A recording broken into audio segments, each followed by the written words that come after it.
ಯಾಕೆಂದರೆ ಬಾಗಿಲು ಸರಿ ಇಲ್ಲ ಅಥವಾ ನೀರಿನ ವ್ಯವಸ್ಥೆ ಇರಲ್ಲ, ಹೆಣ್ಣು ಮಕ್ಕಳು ಹದಿಹರೆಯದ ಮಕ್ಕಳಾಗಿರೋದ್ರಿಂದ ನಮಗೆ ಸಪ್ರೇಟ್ ಆದಂಥ ಒಂದು ಶೌಚಾಲಯದ ವ್ಯವಸ್ಥೆ ಬೇಕು ಅಂತ ನಾವು ಪ್ರತಿ ವರ್ಷ ಅದನ್ನು ಕೇಳ್ಕೊಳ್ತಾ ಇದ್ದೀವಿ. ಅದರಲ್ಲೂ ಋಣಾತ್ಮಕ ಅಂಶಗಳಲ್ಲೂ ಕೂಡ ಅದು ಕಂಡು ಬಂದಿರುವಂಥದ್ದು ಗಣನೀಯವಾದಂಥ ಒಂದು ಪ್ರಮುಖ ಅಂಶವಾಗಿದೆ. ಹಾಗಾಗಿ ನಾನು ಪೋಷಕರಲ್ಲಿ ಹಾಗೂ ಗ್ರಾಮ ಪಂಚಾಯತಿ ಸದಸ್ಯರಲ್ಲಿ ಮತ್ತೆ ಮನವಿ ಮಾಡ್ಕೊಳ್ತಾ ಇದ್ದೀವಿ, ನೀವು ಆದಷ್ಟು ಬೇಗ ಈ ಒಂದು ಶಾಲೆಗೆ ಉತ್ತಮವಾದಂಥ ಒಂದು ಕಾಂಪೌಂಡ್ ಹಾಗೂ ಸುರಕ್ಷತೆಗಾಗಿ ನಮಗೆ ಹೆಣ್ಣು ಮಕ್ಕಳ ಸುರಕ್ಷತೆಗಾಗಿ ಒಂದು ಶೌಚಾಲಯದ ನಿರ್ಮಾಣ ಆಗಬೇಕು ಅಂತ ತಾವು ಕೂಡ ಅದನ್ನು ನಿಮ್ಮ ಸಭೆಗಳಲ್ಲಿ ಅದನ್ನು ಇಟ್ಟು ಬೇಗ ಅದನ್ನು ಮಂಜೂರು ಮಾಡಿಸ್ಕೊಡ್ಬೇಕು ಅಂತ ನಾವು ಪ್ರೀತಿಯಿಂದ ಕೇಳ್ಕೊಳ್ತೀವಿ.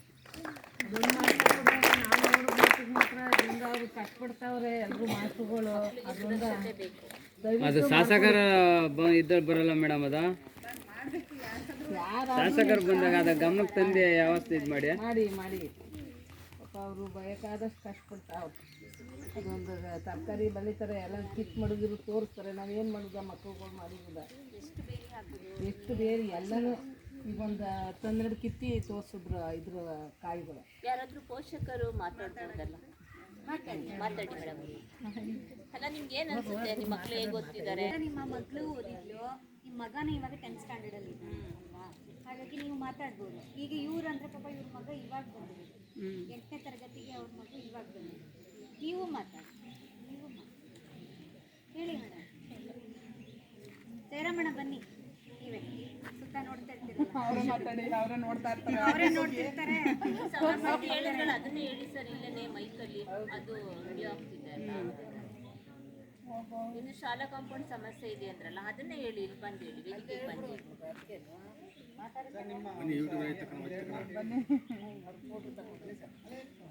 ಅಲ್ಲ ನಿಂತ್ಕೊಂಡು ಹೇಳಿ, ಪರವಾಗಿಲ್ಲ, ಅಲ್ಲ ನಿಂತ್ಕೊಂಡು ಹೇಳಿ.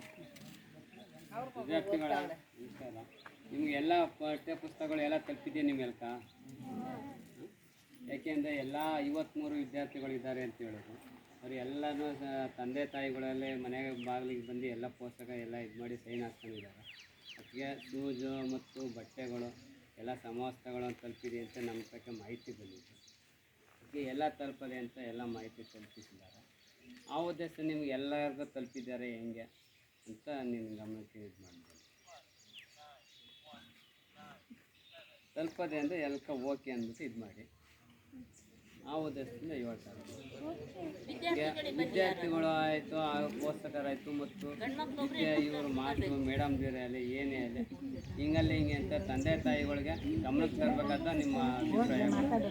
ವಿದ್ಯಾರ್ಥಿಗಳು ಹಿಂಗಿದೆ ಹೆಂಗೆ ಏನು ಎಲ್ಲ ಸೌಕರ್ಯ ಎಲ್ಲ ಇದಾಗಿದೆ, ಓಕೆ ಅಂತ ಇದು ಮಾಡ್ತೀವಿ. ಬನ್ನಿ, ಅದೇನು ಹೇಳಿ ಹಿಂಗಲ್ಲ ಹಿಂಗೆ ಅಂತ ನಾನು ಪೃಥ್ವಿಯವರ ಅಮ್ಮ ಮಾತಾಡ್ತಿರೋದು, ಪಲ್ಲವಿ ಅಂತ ನನ್ನ ಹೆಸರು. ಹೇಳ್ಬೇಕು ಅಂದರೆ ಪ್ರೈವೇಟ್ ಸ್ಕೂಲ್ಗಿಂತ ಗೌರ್ಮೆಂಟ್ ಸ್ಕೂಲೇ ಬೆಟರು. ಹೇಳ್ಬೇಕಂದ್ರೆ ಇಷ್ಟು ವರ್ಷ ನಾವು ಪ್ರೈವೇಟ್ ಸ್ಕೂಲ್ಗೆ ಹಾಕಿದ್ದು ನನ್ನ ಮಗನ್ನ. ಇಂಗ್ಲೀಷ್ ಮೀಡಿಯಮ್ ಅಂದಿದ ತಕ್ಷಣ ಇಂಗ್ಲೀಷೇ ಬರಬೇಕು ಅಂತೇನಿಲ್ಲ, ನಾನು ಸರ್ಕಾರಿ ಶಾಲೆಯಲ್ಲೇ ಓದಿದ್ದು. ಅವ್ರ ಮಗು ಬರ್ತಾರೆ ಇವಾಗ. ಪ್ರೈವೇಟ್ ಸ್ಕೂಲ್ ಅಂದರೆ ಬರೀ ಒಂದು ಫೋನ್ ಕಾಲ್ ಹಾಕಿದ ತಕ್ಷಣ ಪೇರೆಂಟ್ಸ್ಗಳು ಬಂದು ಮೀಟಿಂಗ್ ಅಟೆಂಡ್ ಮಾಡ್ತಾರೆ. ಸರ್ಕಾರಿ ಶಾಲೆಗೂ ಅದೇ ಥರ ರೆಸ್ಪಾನ್ಸ್ ಮಾಡಿ ಎಲ್ಲರೂ. ಗೌರ್ಮೆಂಟ್ ಸ್ಕೂಲ್ ಅಂದಿದ ತಕ್ಷಣ ಯಾರೂ ಕೇವಲವಾಗಿ ನೋಡಬೇಡಿ, ಯಾಕಂದರೆ ನನ್ನ ಮಗನ ಸೇರಿಸಿದ ಮೇಲೆ ಯಾವ ಥರ ಅಭಿವೃದ್ಧಿ ಆಗಿದ್ದಾರೆ ಅಂತ ನನಗೆ ಗೊತ್ತು. ಹೇಳ್ಬೇಕು ಅಂದರೆ ಅದಕ್ಕಿಂತ ಇದೇ ಬೆಟರು. ಗೌರ್ಮೆಂಟ್ ಸ್ಕೂಲಲ್ಲಿ ಇರೋ ಇದು ಯಾವುದ್ರಲ್ಲೂ ಸಿಗೋದಿಲ್ಲ. ಸೌಲಭ್ಯನೇ ಆಗಿರ್ಬೋದು, ಏನೇ ಒಂದು ಊಟದ ವ್ಯವಸ್ಥೆನೇ ಆಗಿರ್ಬೋದು, ಪ್ರತಿಯೊಂದು ಗೌರ್ಮೆಂಟ್ ಸ್ಕೂಲಲ್ಲಿ ಸಿಗೋದು ಯಾವುದೇ ಪ್ರೈವೇಟ್ ಸ್ಕೂಲಲ್ಲಿ ಸಿಗೋದಿಲ್ಲ. ಅದೊಂದು ಇಷ್ಟಪಡ್ತೀನಿ ಹೇಳೋಕ್ಕೆ. ಇನ್ನೊಂದು ನನ್ನ ಮಗ ಈಗ ತಾನೇ ರೀಸೆಂಟಾಗಿ ಸೇರ್ಕೊಂಡಿದ್ದಾನೆ. ಎಲ್ಲರ ಕೈಯಲ್ಲೂ ಸರ್ ಕೈಲಾಗಲಿ ಮೇಡಮ್ ಕೈಲಾಗಲಿ ಎಲ್ಲರ ಕೈಯಲ್ಲೂ ಒಳ್ಳೆ ವಿದ್ಯಾರ್ಥಿ ಅಂತ ಹೆಸರು ತೊಗೊಂಡಿದ್ದಾನೆ. ಕೇಳ್ತಾಯಿದ್ದೀನಿ ಅಕ್ಕಪಕ್ಕದವ್ರ ಹತ್ರ ಎಲ್ಲ. ಮತ್ತು ಯೂನಿಫಾರ್ಮ್ ಆಗಿರ್ಬೋದು, ಶೂಸ್ ಆಗಿರ್ಬೋದು, ಎಲ್ಲ ಪ್ರತಿಯೊಂದು ಎಲ್ಲ ಸಿಗ್ತಿದೆ ಗೌರ್ಮೆಂಟ್ ಸ್ಕೂಲಿಂದ. ಇದಾದರೆ ಫೀಸ್ ಕಟ್ಟಬೇಕು, ಪ್ರೈವೇಟ್ ಸ್ಕೂಲ್ ಆದರೆ ಅವ್ರು ಹೇಳಿದ್ದು ಇನ್ ಟೈಮ್ಗೆ ಫೀಸ್ ಕಟ್ಟಬೇಕು, ಹಂಗೆ ಮಾಡಬೇಕು ಹಿಂಗೆ ಮಾಡ್ಬೇಕಂತ ಕಂಪ್ಲೇಂಟ್ ಹೇಳ್ತಾನೆ ಇರ್ತಾರೆ. ಇಲ್ಲ ಆದರೆ ಆ ಥರ ಏನಿಲ್ಲ. ಗೌರ್ಮೆಂಟ್ ಸ್ಕೂಲ್ನ ಸ್ವಲ್ಪ ಇಂಪ್ರೂವ್ ಮಾಡಬೇಕು ಅಂತ ಕೇಳ್ಕೊತೀನಿ ನಾನು ಎಲ್ಲ ಪೇರೆಂಟ್ಸ್ ಪರವಾಗಿ. ಮತ್ತು ಇನ್ನೊಂದೇನಪ್ಪ ಅಂದರೆ ಗೌರ್ಮೆಂಟ್ ಸ್ಕೂಲಲ್ಲಿ ಎಷ್ಟು ಸೌಲಭ್ಯ ಇದೆ ಅಂದರೆ ಮುಂದೆನೂ ಅಷ್ಟು ಇಂಪ್ರೂವ್ ಆಗುತ್ತೆ ಗೌರ್ಮೆಂಟ್ ಸ್ಕೂಲು. ಯಾರೂ ಕೇವಲವಾಗಿ ನೋಡಬೇಡಿ ಗೌರ್ಮೆಂಟ್ ಸ್ಕೂಲ್ ಅಂತ. ಆಮೇಲೆ ಈಗ ಅಷ್ಟೊತ್ತು ನಾನೇ ನೋಡಿದೆ, ಬಂದ ತಕ್ಷಣ ಯಾವ ಪೇರೆಂಟ್ಸು ಬಂದಿರಲಿಲ್ಲ. ಮಕ್ಕಳು ಹೋಗಿ ಮನೆ ಹತ್ರ ಕರಿಬೇಕು. ಪೇರೆಂಟ್ಸ್ ಟೀಚರ್ಸ್ಗಳು ಅಷ್ಟೇ ಬಂದು ಯಾರು ಈ ಥರ ಪ್ರೈವೇಟ್ ಸ್ಕೂಲಲ್ಲಿ ಯಾರೂ ಆ ಥರ ಕರೆಯೋದು ಇಲ್ಲ, ಯಾರೂ ಆ ಥರ ಮಾಡೋದು ಇಲ್ಲ. ಅದೊಂದು ಹೇಳೋಕ್ಕೆ ಇಷ್ಟಪಡ್ತೀನಿ ಅಷ್ಟೇ ಮೇಡಮ್, ಏನಿಲ್ಲ. ಚೆನ್ನಾಗಿ ಓದ್ತಿದ್ದಾನೆ ಮೇಡಮ್, ಏನೂ ಇಲ್ಲ. ಕನ್ನಡ ಬರ್ತಿರಲಿಲ್ಲ, ಅವ್ನಿಗೆ ಇಂಗ್ಲೀಷೇ ಜಾಸ್ತಿ ಓದ್ತಿದ್ದು. ನಮ್ಮ ಹಸ್ಬೆಂಡ್ ಈಗ ರೀಸೆಂಟಾಗಿ ತೀರೋದ್ರಂದ್ಬಿಟ್ಟು ಇಲ್ಲಿಗೆ ಹಾಕಿದ್ದೀವಿ. ಆವಾಗಿಂದನೂ ಗೌರ್ಮೆಂಟ್ ಸ್ಕೂಲ್ಗೆ ಹಾಕಿ ಅಂತ ಕೇಳ್ತಿದ್ದೆ ನಾನು, ನನ್ನ ಮಾತು ಕೇಳ್ತಿರ್ಲಿಲ್ಲ ನಮ್ಮ ಮನೆಯವರು. ಈಗ ನಾನು ಯಾವ ಥರ ಇಷ್ಟಪಟ್ಟಿದ್ದೆ ಅದೇ ಥರ ಸರ್ಕಾರಿ ಶಾಲೆಗೆ ಸೇರಿಕೊಂಡಿದ್ದಾರೆ. ಚೆನ್ನಾಗಿ ಓದಿಸಿನೂ ಅಷ್ಟೇ, ಎಲ್ಲರೂ ಮುಂದೆನೂ ಒಳ್ಳೆ ಹೆಸರು ಕೂಡ ಅಷ್ಟೇ ಸಾಕು. ನಾನು ಕೇಳ್ಕೊಳ್ಳೋದು ಇನ್ನೇನೂ ಇಲ್ಲ. ನಾನೇನೋ ತಪ್ಪಾಗಿ ಮಾತಾಡಿದ್ರೆ ಸಾರಿ ಮೇಡಮ್.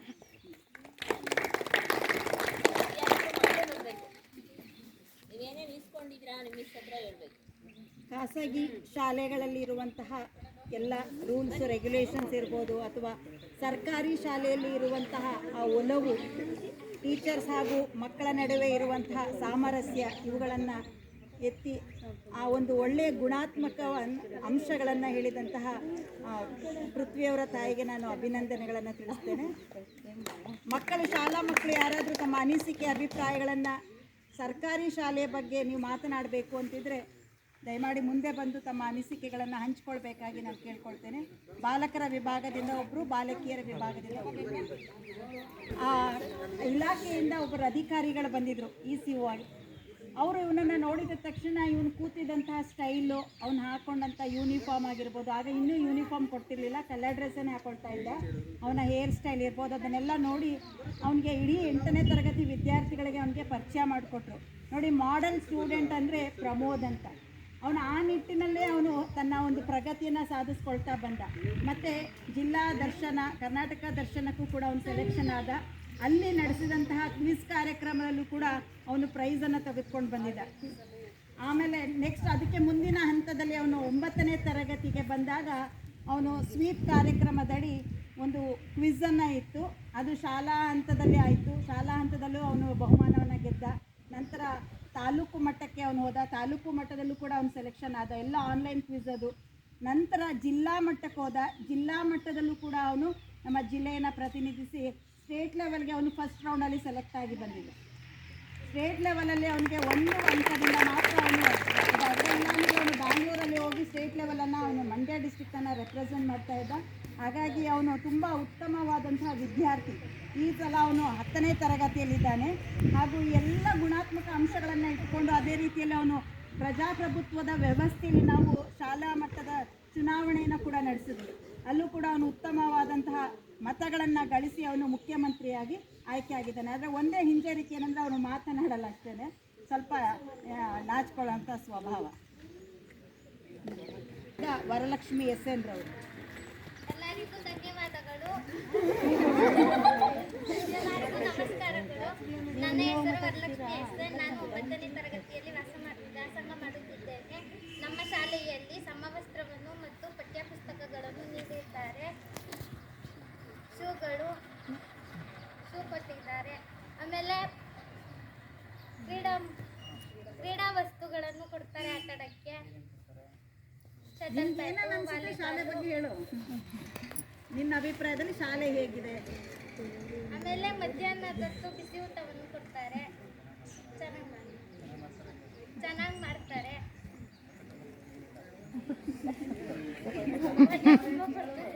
ರಾಗಿ ಮಾಲ್ಟ್ ಕುಡಿತಾ ಇಲ್ವಾ? ರಾಗಿ ಮಾಲ್ಟ್ ಕುಡಿತಾ ಇದೆಯಾ ಇಲ್ವಾ? ಬೆಳಗ್ಗೆ ಹಾಲು ಮತ್ತೆ ರಾಗಿ ಮಾಲ್ಟ್ ಕೊಡ್ತಾರೆ. ವಿಶೇಷ ದಿನಗಳಲ್ಲಿ ಬೂಸ್ಟ್ ವ್ಯವಸ್ಥೆ ಕೂಡ ಇರುತ್ತೆ. ನಮ್ಮ ಶಾಲಾ ಶಿಕ್ಷಕರು ಕೂಡ ಅವರು ತಮ್ಮ ಜನ್ಮದಿನದ ಅಂಗವಾಗಿ ಅಥವಾ ವಿಜ್ಞಾನದ ದಿನ ಅಥವಾ ಇಂಜಿನಿಯರ್ಸ್ ಡೇ, ಈ ಎಲ್ಲ ಕಾರ್ಯಕ್ರಮದಲ್ಲಿ ನಾವು ಮಕ್ಕಳಿಗೆ ಬೂಸ್ಟನ್ನು ನಾವು ವಿತರಣೆ ಮಾಡ್ತೀವಿ. ಹಾಲಿನ ಜೊತೆಗೆ ಬೂಸ್ಟನ್ನು ಹಾಕಿ ಅಥವಾ ಹಾರ್ಲಿಕ್ಸನ್ನು ಹಾಕಿ ಕೊಡ್ತಾ ಇರ್ತೀವಿ. ಮೊಟ್ಟೆ ಕೊಡ್ತಾರೆ ಶುಕ್ರವಾರ ಮತ್ತೆ ಮಂಗಳವಾರ. ಆಮೇಲೆ ನಮ್ಮ ಶಾಲೆಯಲ್ಲಿರುವ ಶಿಕ್ಷಕರು ಚೆನ್ನಾಗಿ ಪಾಠವನ್ನು ಮಾಡುತ್ತಾರೆ. ಎಲ್ಲರಿಗೂ ಧನ್ಯವಾದಗಳು. ಶಾಲೆಯ ಬಗ್ಗೆ ತನ್ನ ಅನಿಸಿಕೆಯನ್ನು ಹಂಚಿಕೊಂಡಂಥ SN ವರಲಕ್ಷ್ಮಿ ಅವರಿಗೆ ನಾನು ಅಭಿನಂದನೆಗಳನ್ನು ತಿಳಿಸ್ತೇನೆ.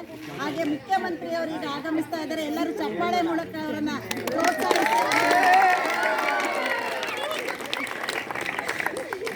ನಮಸ್ಕಾರಗಳು. ನಾನು ಪ್ರಮೋದಿ. ಓದೋದ್ರಲ್ಲಾಗಲಿ ಬೇರೆದ್ರಲ್ಲಾಗಲಿ ನಮ್ಗೆಲ್ಲ ಥರ ಸಪೋರ್ಟ್ ಮಾಡ್ತವ್ರೆ. ನಮಗೆ ಸಮವಸ್ತ್ರ, ಶೂ, ಬಿಸಿ ಊಟದಲ್ಲಿ ಯಾವ 10th ಸ್ಟ್ಯಾಂಡರ್ಡಲ್ಲಿ ನಿನ್ನ ಒಂದು ಏನು ಈ ಸಲ ನಿನ್ನ ಗುರಿ ಏನು ಅಥವಾ ಶಾಲೆಗೆ ಯಾವ ರೀತಿ ನಿಮ್ಮ ಕೀರ್ತಿನ ತರಬೇಕು? ಈ ಸರ್ತಿ ನಾನು 10th ಎಕ್ಸಾಮಲ್ಲಿ ಹೆಚ್ಚು ಮಾರ್ಕ್ಸ್ಗಳನ್ನು ತೆಗೆದುಕೊಳ್ಬೇಕು ಅಂದ್ಕೊಂಡಿದ್ದೀನಿ. ಅದಕ್ಕೆ ಚೆನ್ನಾಗಿ ಓದಬೇಕು ಅಂದ್ಕೊಂಡಿದ್ದೀನಿ. ಜೊತೆಗೆ ನಿಮ್ಮ ಸ್ನೇಹಿತರು ಕೂಡ ಒಳ್ಳೆ ಪರ್ಸೆಂಟೇಜ್ ತೆಗೀರಿ ಅಂತ ಹೇಳಿ. ನಮ್ಮ ಜೊತೆಯಲ್ಲಿರೋರೆಲ್ಲ ಚೆನ್ನಾಗಿ ಓದಿ ಒಳ್ಳೆ ಪರ್ಸೆಂಟೇಜ್ ತೆಗೀರಿ ಅಂತ ನಾನು ಕೇಳ್ಕೊತಿದ್ದೀನಿ. ಎಲ್ಲರೂ ಮುಂದೆ ಶಿಸ್ತಾಗಿ ಬರಬೇಕು ಮುಂದೆ ಅಂತ ಹೇಳ್ತೀವಿ. ಬಂದಿದ್ದೀವಿ, ಮುಂದೆ ಹಂಗೆ ಹೇಳ್ತಿದ್ದೀನಿ. ಎಲ್ಲರಿಗೂ ಧನ್ಯವಾದಗಳು. ಮಂಡಲದ ಎಲ್ಲ ಮಂತ್ರಿಗಳು ಅದನ್ನು ನಿರ್ವಹಿಸ್ತಾ ಇರ್ತಾರೆ. ಅದೇ ರೀತಿಯಲ್ಲಿ ನಾನು ಮುಖ್ಯಮಂತ್ರಿಯಲ್ಲಿ ವಿನಂತಿಯನ್ನು ಮಾಡ್ಕೊಳ್ತೇನೆ, ಎಷ್ಟು ಜನ ನೀವು 10ನೇ ತರಗತಿಯಿಂದ ತೇರ್ಗಡೆಯಾಗಿ ಕಾಲೇಜ್ ಲೆವೆಲ್ಗೆ ಹೋಗ್ತಿರೋ ಅಷ್ಟು ಮಕ್ಕಳನ್ನು ನೀವೇನು ಮಾಡಬೇಕು, ನಮಗೆ 8ನೇ ತರಗತಿಗೆ ನೀವು ಸೇರಿಸ್ಕೊಳ್ಬೇಕು. ಆ ನಿಟ್ಟಿನಲ್ಲಿ ಶಾಲಾ ದಾಖಲಾತಿಯನ್ನು ನೀವು ಹೆಚ್ಚಿಗೆ ಮಾಡಿಕೊಡ್ಬೇಕು. ಮತ್ತು ಪ್ರತಿ ಮಕ್ಕಳು ಕೂಡ ಮುಂದಿನ ವರ್ಷ 8ನೇ ತರಗತಿಗೆ ಯಾರು ಅರ್ಹರಾಗಿರ್ತಾರೋ ಅವರನ್ನು ನೀವು ಆದಷ್ಟು ಸರ್ಕಾರಿ ಶಾಲೆಗೆ ತಂದು ದಾಖಲಾತಿಯನ್ನು ಮಾಡಿಕೊಡೋದ್ರ ಮೂಲಕ ಇನ್ನೂ ಹೆಚ್ಚಿನ ಸಂಖ್ಯೆಯಲ್ಲಿ ನಮ್ಮ ಈ ಒಂದು ಗೌರವಾಲಯ ಶಾಲೆ ಅಭಿವೃದ್ಧಿ ಆಗಬೇಕು. ಈ ಒಂದು ಕ್ಲಸ್ಟರ್ನ ಒಂದೇ ಒಂದು ಶಾಲೆ ನಮ್ಮ ಕ್ಲಸ್ಟರ್ನಲ್ಲಿ ಇರುವಂಥದ್ದು. ಹಾಗಾಗಿ ಈ ಸರ್ಕಾರಿ ಶಾಲೆಯನ್ನು ಪ್ರಗತಿಯತ್ತ ನಡೆಸ್ಕೊಳೋದಕ್ಕೆ ನಮ್ಮ ಶೈಕ್ಷಣಿಕವಾಗಿ ಏನು ಬೇಕೋ ಅದನ್ನು ನಾವು ಮಾಡಿಕೊಡ್ತೇವೆ. ಅದೇ ರೀತಿಯಲ್ಲಿ ನೀವು ಕೂಡ ಗ್ರಾಮಸ್ಥರಾಗಿ, ಪೋಷಕರಾಗಿ, ಮಕ್ಕಳಾಗಿ, ವಿದ್ಯಾರ್ಥಿಗಳಾಗಿ ನಮ್ಮ ಜೊತೆ ಕೈ ಜೋಡಿಸೋದಾದರೆ ಈ ಒಂದು ಶಾಲೆ ಇನ್ನೂ ಅಭಿವೃದ್ಧಿಯತ್ತ ಸಾಗೋದಕ್ಕೆ ಯಾವುದೇ ಅನುಮಾನ ಇಲ್ಲ ಅಂತ ನಾವು ಕೂಡ ಭಾವಿಸ್ತೀವಿ. ಈ ಒಂದು ಸಾಮಾಜಿಕ ಲೆಕ್ಕ ಪರಿಶೋಧನೆಯ ಬಗ್ಗೆ ಅಧ್ಯಕ್ಷೀಯ ಭಾಷಣವನ್ನು ಆಡಬೇಕಾಗಿ ನಾನು ಕಿರಣ್ ಸರ್ ಅವರನ್ನು ಎಲ್ರಿಗೂ ನಮಸ್ಕಾರ. ವೇದಿಕೆಯಲ್ಲಿರುವಂಥ ಶಿಕ್ಷಕರು, ಆಮೇಲೆ ಸಾಮಾಜಿಕ ಲೆಕ್ಕ ಪರಿಶೋಧಕ ರೂಪಾ ಮೇಡಮ್ಮು, ಆಮೇಲೆ ಪೋಷಕರು, ವಿದ್ಯಾರ್ಥಿಗಳು ಎಲ್ರಿಗೂ ನಮಸ್ಕಾರ.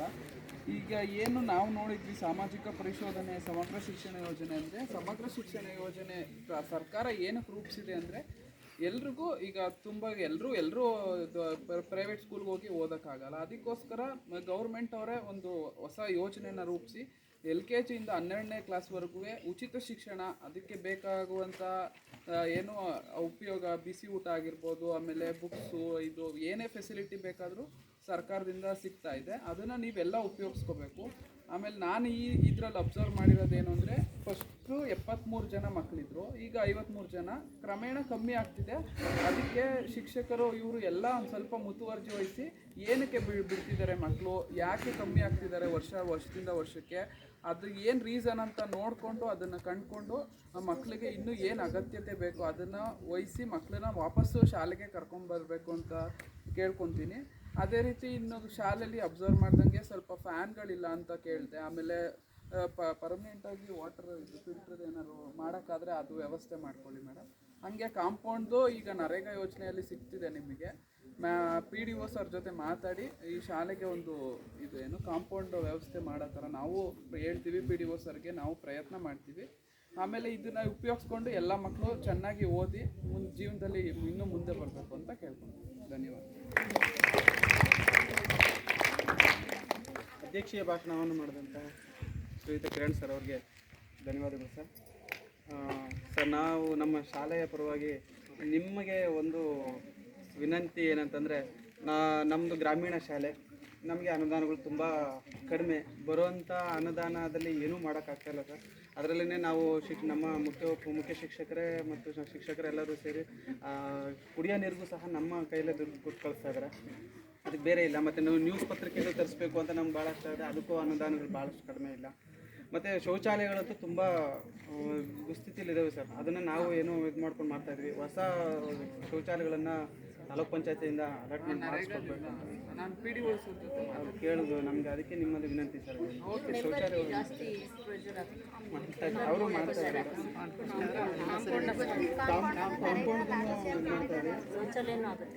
ಶೌಚಾಲಯನೂ ಮಾಡಿಸ್ಕೋಬೋದು ನರೇಗಾದಲ್ಲಿ. ನಾನು PDO ಸರ್ ಜೊತೆ ಈಗ ಹೋಗ್ತೀನಿ, ಇದರಲ್ಲಿ ಮಾತಾಡ್ತೀನಿ.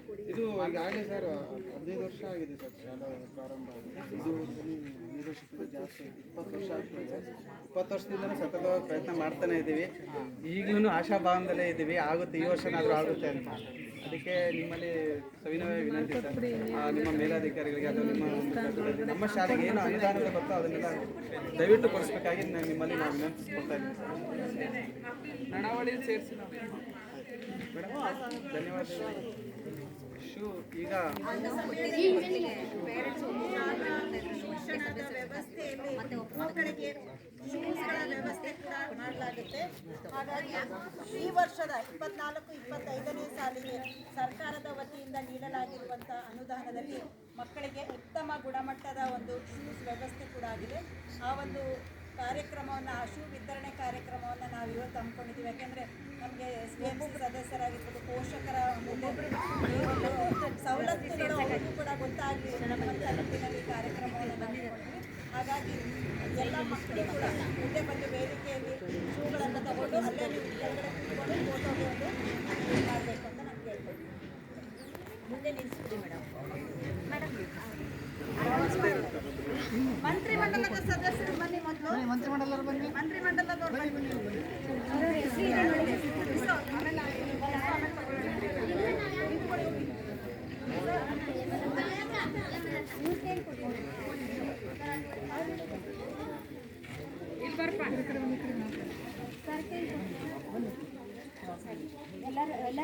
ಎರಡು ಜೊತೆ ಸಾಕ್ಸ್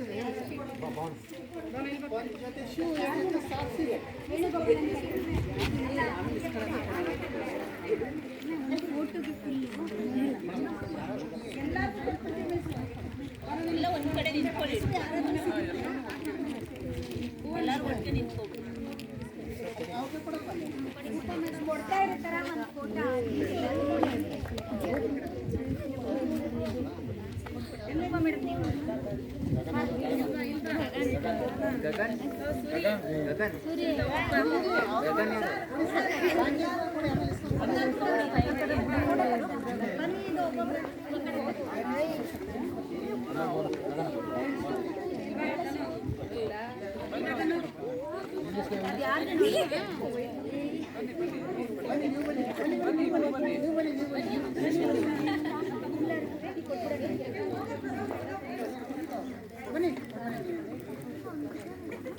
ಲೈನಲ್ಲಿ ಬನ್ನಿ ಎಲ್ಲರೂ, ಲೈನಲ್ಲಿ ಒಬ್ಬೊಬ್ಬರು ಲೈನಲ್ಲಿ ಬನ್ನಿ.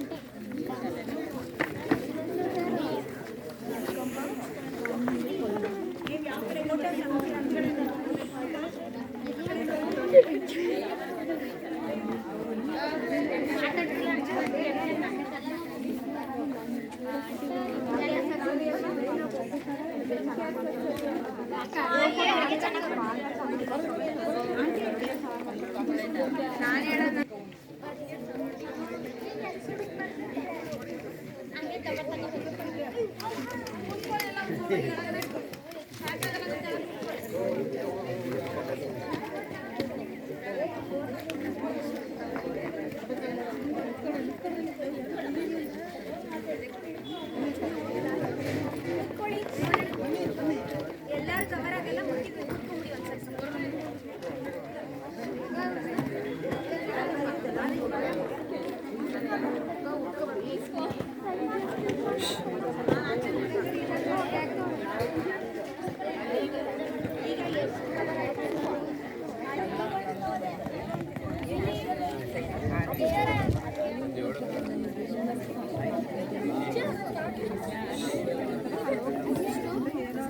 ಆಯ್ತಪ್ಪ ತಗೊಂಡೆ ನೋಡು ಅಂತ ಸರಿಗೆಲ್ಲ ಈ ಕಡೆ ಆ್ಯಂಗಲಲ್ಲಿ ತಗೋ.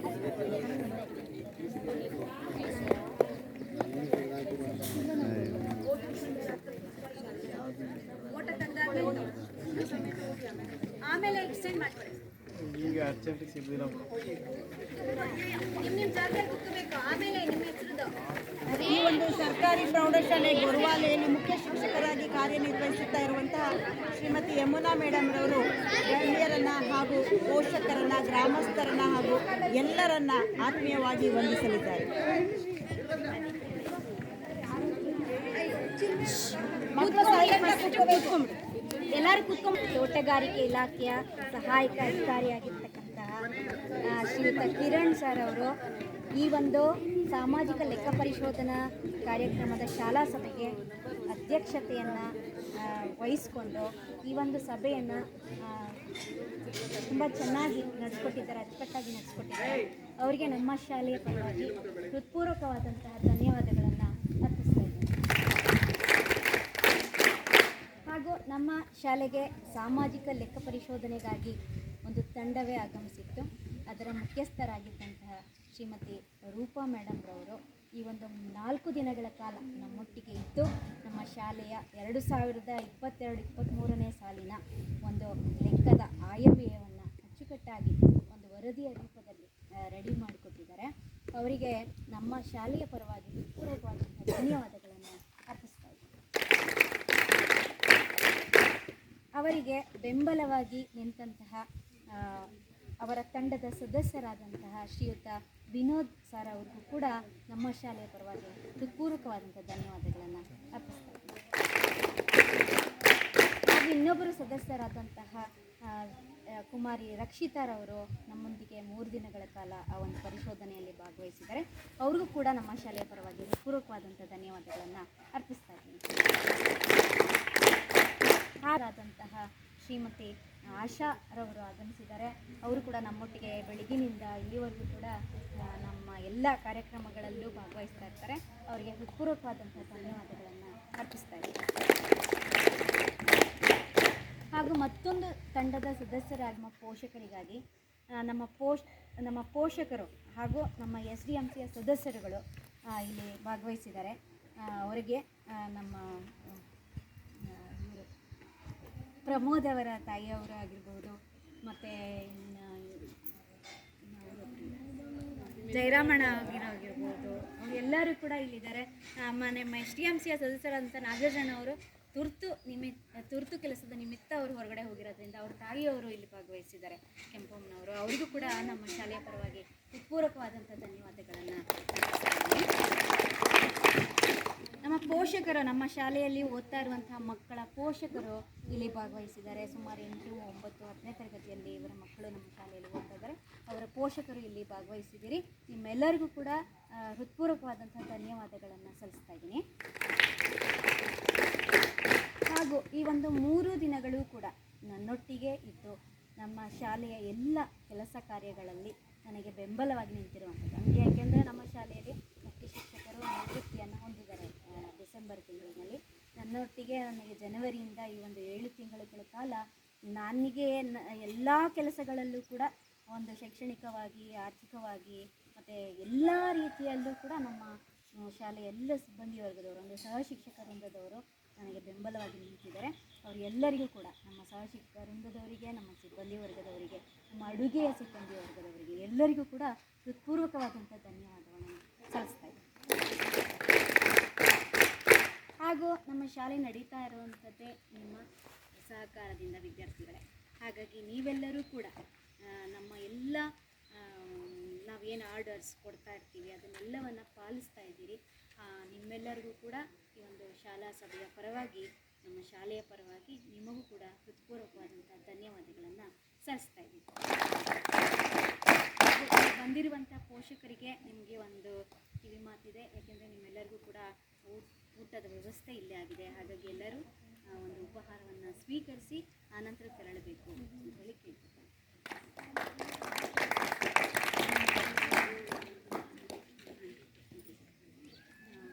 ಹೌದು, ಕಳೆದ 2 ವರ್ಷಗಳಲ್ಲಿ ನಮ್ಮ ಶಾಲೆಯ 10ನೇ ತರಗತಿಯ ಲಾಸ್ಟ್ ಇಯರ್ ಅಂದರೆ ಈ ವರ್ಷ 23-24ನೇ ಸಾಲಿನಲ್ಲಿ ನಮ್ಮ ಶಾಲೆಯಲ್ಲಿ ಒಂದು ವಿದ್ಯಾರ್ಥಿ ಮಾತ್ರ ಫೇಲ್ ಆಗಿದೆ. 95% ರಿಸಲ್ಟನ್ನು ಗಳಿಸ್ಕೊಂಡಿದೆ. ಅದೇ 100% ರಿಸಲ್ಟನ್ನು ಕೊಡುವ ಕಡೆಗೆ ನಮ್ಮ ಮಕ್ಕಳು ಶ್ರಮ ವಹಿಸ್ತಾ ಇದ್ದಾರೆ, ನಾವು ಶ್ರಮ ವಹಿಸ್ತಾ ಇದ್ದೀವಿ. ಪೋಷಕರು ನೀವು ಕೂಡ ಅದ್ರ ಜೊತೆ ಕೈ ಜೋಡಿಸ್ಬೇಕು. ಯಾಕೆಂದರೆ ನಮ್ಮ ಶಾಲೆಯ ಅಭಿವೃದ್ಧಿ ಅಂತಂದರೆ ಬರೀ ಶಿಕ್ಷಕರು ಮಕ್ಕಳು ಮಾತ್ರ ಅಲ್ಲ, ಪೋಷಕರದ್ದು ಜವಾಬ್ದಾರಿ ತುಂಬ ಇರುತ್ತೆ, ಸಮುದಾಯದ ಜವಾಬ್ದಾರಿ ತುಂಬ ಇರುತ್ತೆ. ಹಾಗಾಗಿ ಈ ವರ್ಷ 100% ಫಲಿತಾಂಶವನ್ನು ತೆಗೆದುಕೊಳ್ಳಲಿಕ್ಕೆ ನಿಮ್ಮೆಲ್ಲರ ಸಹಕಾರ ನಮ್ಮೊಟ್ಟಿಗಿರಬೇಕು ಅಂತ ನಾನು ಕೇಳ್ಕೊಳ್ತಾ ಇದ್ದೀನಿ. ಎಲ್ಲರನ್ನೂ ಆತ್ಮೀಯವಾಗಿ ವಂದಿಸಿದಂತಹ ನಮ್ಮ ಶಾಲೆಯ ಮುಖ್ಯ ಶಿಕ್ಷಕರಾದಂತಹ ಶ್ರೀಮತಿ ಯಮುನಾ ಮೇಡಮ್ರವರು ಕೂಡ ಈ ಸಾಮಾಜಿಕ ಲೆಕ್ಕ ಪರಿಶೋಧನಾ ಕಾರ್ಯದಲ್ಲಿ ತಮ್ಮನ್ನು ಸಕ್ರಿಯವಾಗಿ 4 ದಿನಗಳು ಕೂಡ ತೊಡಗಿಸಿಕೊಂಡು ನಮಗೆ ಆರ್ಡ್ರು ಬಂದಾಗಿಂದ ಅವರ ಒಂದು ಸೆಕೆಂಡ್ ಟೆನ್ಷನ್ ಸ್ಟಾರ್ಟ್ ಆಯಿತು.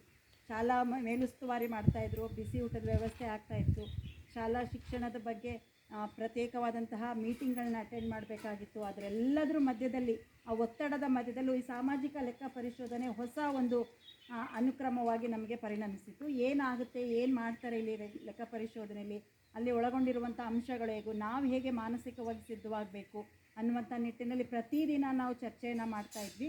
ಅದೇ ರೀತಿಯಲ್ಲಿ ಅವರು ಕೂಡ ಸಕ್ರಿಯವಾಗಿ ಭಾಗವಹಿಸುತ್ತಾ ಲೆಕ್ಕ ಪರಿಶೋಧಕರಿಗೆ ಎಲ್ಲ ದಾಖಲೆಗಳನ್ನು, ಕಡತಗಳನ್ನು ಅದನ್ನು ಸಮಯಕ್ಕೆ ಸರಿಯಾಗಿ ಅದನ್ನು ಒದಗಿಸುತ್ತಾ ಎಲ್ಲ ಮಾಹಿತಿಗಳನ್ನು, ಅಂಕಿಅಂಶಗಳನ್ನು ನೀಡುವುದರ ಮೂಲಕ ಸಾಮಾಜಿಕ ಲೆಕ್ಕ ಪರಿಶೋಧನಾ ಕಾರ್ಯದಲ್ಲಿ ಅವರು ತಮ್ಮ ಪಾತ್ರವನ್ನು ನಿರ್ವಹಿಸಿ ಅವರಿಗೆ ಒಂದು ಉತ್ತಮವಾದಂತಹ ಪ್ರತಿಕ್ರಿಯೆಯನ್ನು ಕೊಟ್ಟಿದ್ದಾರೆ. ಅವರಿಗೂ ಕೂಡ ನಾನು ವೇದಿಕೆಯ ಪರವಾಗಿ ಹಾಗೂ ಎಲ್ಲರ ಪರವಾಗಿ ತುಂಬು ಹೃದಯದ ವಂದನೆಗಳನ್ನು ತಿಳಿಸ್ತೇನೆ.